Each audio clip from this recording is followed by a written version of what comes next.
이 당시 이스라엘 백성들은 여러 이방신들의 이름을 부르면서 이방신들을 섬겼다고 13절에서 말하고 있습니다. 또한 염소 새끼를 그의 어미의 젖으로 삼지 말라고 19절에서 말하는 것은 그 당시 시대의 풍속 중 하나였습니다. 그렇게 하면 풍년이 된다고 믿었기 때문입니다. 이처럼 이스라엘 백성들은 이방신이나 이방 문화에 물들어 있었습니다. 오늘 본문은 이런 이스라엘 백성들에게 새로운 문화, 즉 하나님 나라의 백성으로서 지켜야 할 문화를 이야기하고 있는 것입니다. 공교롭게도 무교절은 보리 추수가 시작될 무렵이고, 맥추절은 보리 추수가 끝날 무렵이고, 수장절은 가을 추수가 끝날 무렵입니다. 이것은 무엇을 이야기하고 있나요? 그 당시 문화는 곡식을 추수할 때면 큰 축제가 열린다는 것입니다. 다시 말하면 이방신들에게 감사의 축제를 연다는 것입니다. 가나안 땅에서 하는 종교적 제의는 여사대와 성관계를 갖는 엄란한 문화가 있었습니다. 하나님은 이런 이방신의 종교적 제의에 참석하지 말고 하나님 백성답게 구별된 종교적 제의를 하라는 것입니다. 23장 14에서 15절입니다. 너는 매년 3번 내게 절기를 지킬지니라. 무교병의 절기를 지키라. 내가 내게 명령한 대로 아비벌의 정한 때에 이래 동안 무교병을 먹을지니 이는 그 달에 내가 애굽에서 나왔음이라. 빈손으로 내 앞에 나오지 말지니라. 히브리인들은 해마다 지켜야 할 3대 절기는 무교절, 맥추절, 수장절이 있습니다. 이러한 절기가 제정된 까닭은 히브리인들이 항상 하나님을 기억하고 영적인 일에 힘써야하지만 이처럼 특별한 날을 정하여 지킴으로써 보다 영적 생활의 활력을 깨하기 위해서였습니다. 그러나 이스라엘 역사상 실제로 이런 절기들은 안식년 규례와 더불어 잘 지켜지지 않았다고 열왕기하 23장 22절에서는 말하고 있습니다. 그리고 신약시대에 이르러서는 단지 형식에 치우쳐졌습니다. 무교절은 출애굽 직전 급박한 상황에서 하나님의 명령에 따라 무교병을 구워 먹은 것을 기념하기 위하여 아비벌 15일부터 20일까지 7일 동안 지키는 절기입니다. 아비벌은 오늘날 3, 4월에 해당됩니다. 빈손으로 내게 보이지 말지니라는 말씀은 그때에 내 앞에 오지 말라는 말로 번역함이 자연스럽습니다. 즉 이는 아무런 의미 없이 하나님의 성소를 찾지 말라는 뜻으로 이해할 수 있는데 곧 절기의 형식에만 치우쳐 그 근본 정신을 잊지 않도록 깨우치고 있는 것이라 하겠습니다. 23장 16절 말씀입니다. 맥주절을 지키라. 이는 내가 수고하여 밭에 뿌린 것의 첫 열매를 거둠이니라. 수장절을 지키라. 이는 내가 수고하여 이룬 것을 연말에 밭에서부터 거두어 저장함이니라. 오순절은 시내산에서 율법을 받고 하나님의 언약을 맺는 날입니다. 이날은 봄 추수가 끝나는 날이기 때문에 맥추절이라 부르기도 합니다.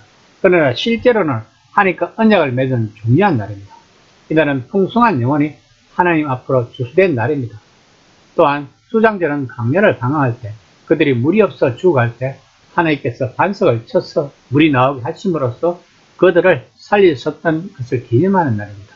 이처럼 하나님께서는 3번의 구원을 절기로 정하셔서 이스라엘 백성들로 하여금 기억나게 하셨습니다.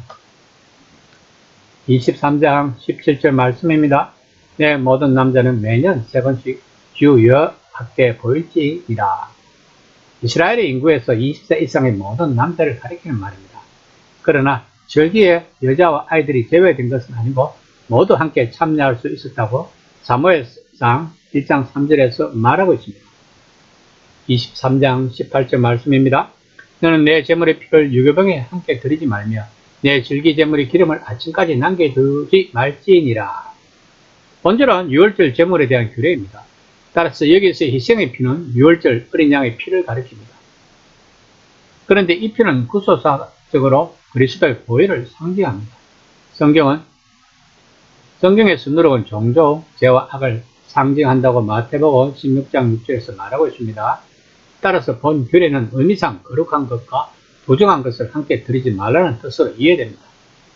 희생의 기름은 어린 양을 구워 하나님께 제물을 바칠 때 그것에서부터 흘러나온 기름을 가리킵니다. 이것은 성물을 병소리 취급하지 말라는 것입니다. 23장 19절 말씀입니다. 내 토지에서 처음 거둔 열매의 가장 좋은 것을 가져다가 너희 하나님 여호와의 전에 드릴지니라. 너는 염소 새끼를 그의 어미젖으로 삼지 말지니라.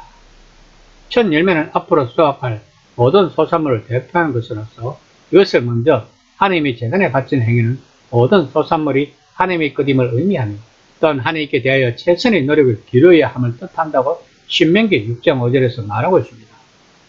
새끼 염소를 그 생명의 공급원인 어미의 젖에 삼는 행위는 생명의 존엄성을 경멸하는 아주 야만적인 행위입니다.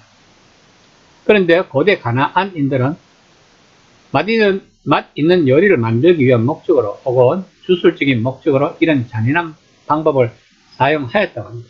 따라서 하나님께서는 모세의 율법을 통하여 이스라엘 백성들에게 이 같은 이방인들의 잔인한 간섭을 만호히 금지시켰던 것입니다.